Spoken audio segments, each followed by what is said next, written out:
Normally on Monday, Doc and I talk about two of the very worst comic books of the week, but I have read enough bad comic books from the last 4 weeks to last me a lifetime. I've decided to take a break.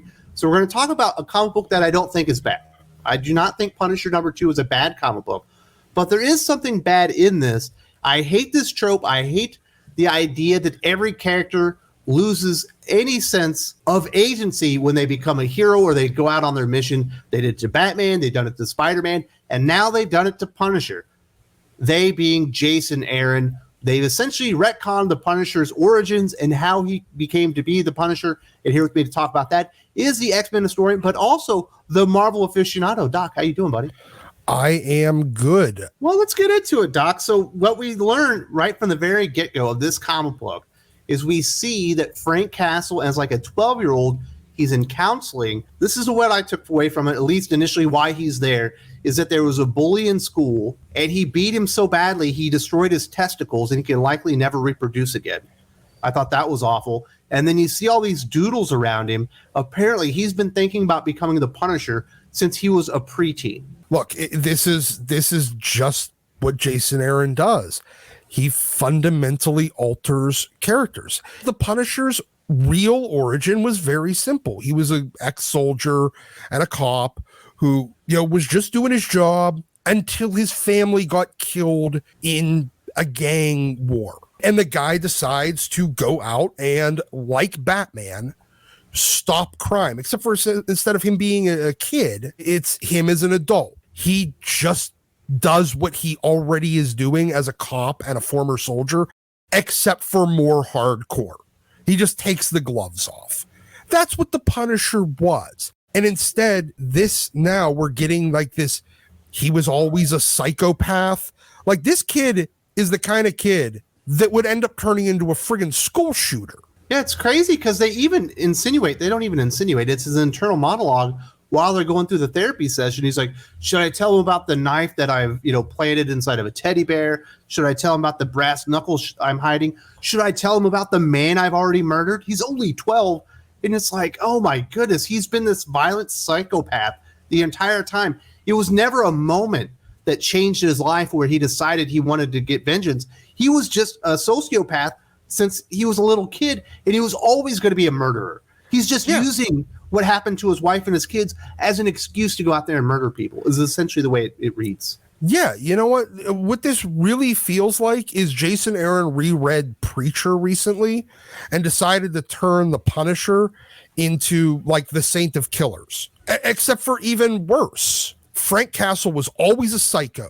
Yeah, he was married or whatever, but he was still a serial killer. He was just looking for an excuse to be able to do it out in public. He was probably murdering people the entire time. The dude's absolutely a sociopath. They've also changed not only, the character's motivation and the origin and why he's on his mission, but they've also made it to where it's like preordained. It's part of destiny because they had been monitoring him since he was a little kid, and they approached him when he was 12 years old with the knife and stuff like that. I fucking hate it when they do this to characters. I hate it when they did it with the Spider Totem. I hate it when they do it to fucking Batman. And I hate it even more when they do it to fucking Punisher. Really, this is so cliche. I've seen all of this before. It takes away the agency of Frank Castle in making a decision. Him having that moment where after a traumatic experience, he makes the decision to become this character. You essentially lose the essence of what the character is and what he stands for. He's no longer, a man pushed too far that is looking for vengeance and justice for something that he'll never be able to get that vengeance. He'll never be able to get that justice, but he needs to go out there and see if he can go and find it. And now he's just this insane clown killer that's been a killer since he was a little bitty kid, and he was always preordained, or at least according to the hand, to be the king of killers and the sultan of murder or whatever, and join up with them. And it just takes everything cool about the character away. And I think that might have been the actual point of the story. We know they wanted to take the logo away.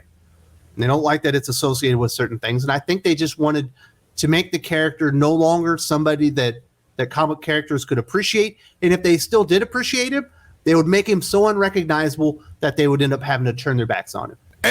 And you know what? If that's because that does feel like what their plan here was. And if that was it, they picked the right fucking guy, because that's all Jason Aaron does. He comes in, he starts with an interesting premise. Every one of his stories has always started with at least an interesting premise, and then he fundamentally alters the nature of a character in an irreparable way.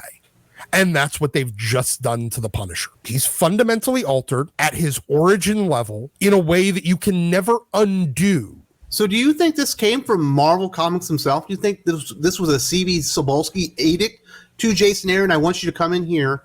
I want you to fundamentally destroy and undermine the character if you can. Do you think it came up from maybe Marvel Studios? Do you think it came from Disney? Somebody apparently put out a hit on Frank Castle, and they decided to hire Jason Aaron to put out the hit.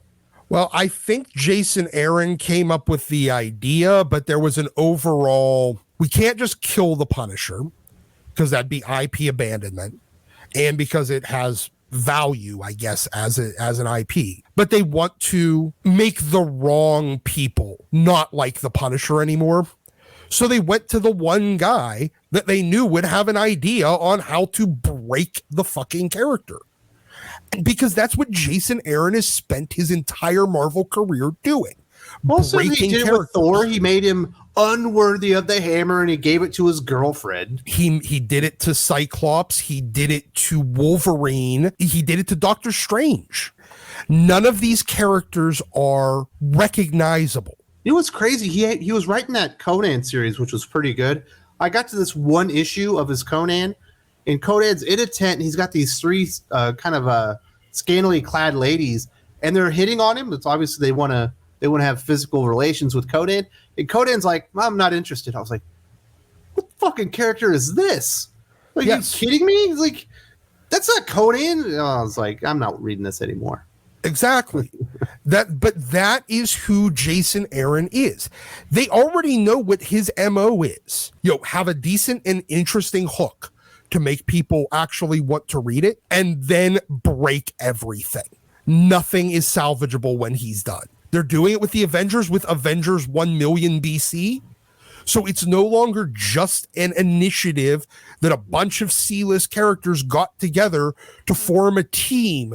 Now it's some preordained fucking group that's been in existence in various forms for over 1 million years. At the end of the day, he's fundamentally altered every fucking thing he's touched and made it no longer the thing that we all liked. This is what I'm tired of, Doc. I'm tired of these new writers coming in and destroying other people's stuff.